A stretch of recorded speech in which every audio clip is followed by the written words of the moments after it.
నేనిచ్చిన మాట చేసిన ధర్మం తిరిగి తీసుకోనమ్మా. నిజమే. ఒక నిర్ణయం మీరు తీసుకుంటే అందులో ఏ మార్పు ఉండదని అందరికీ తెలుసు. కడసారిగా నాదో విన్నపం నెరవేరుస్తారా? ఇప్పుడు నా దగ్గర ఏముందమ్మా? ఇడుగు ఈ వంశాంకురం. ఈ వంశాంకురాన్ని పెంచైనా చేసిన తప్పుల్ని కొంతవరకు సరిదిద్దుకుంటాం. ఆ భాగ్యాన్నైనా దక్కించండి.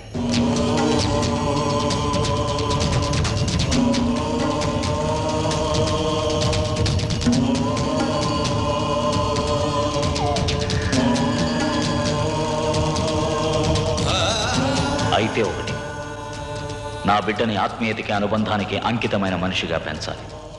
డబ్బు నీడ కూడా వాడి మీద పడకూడదు.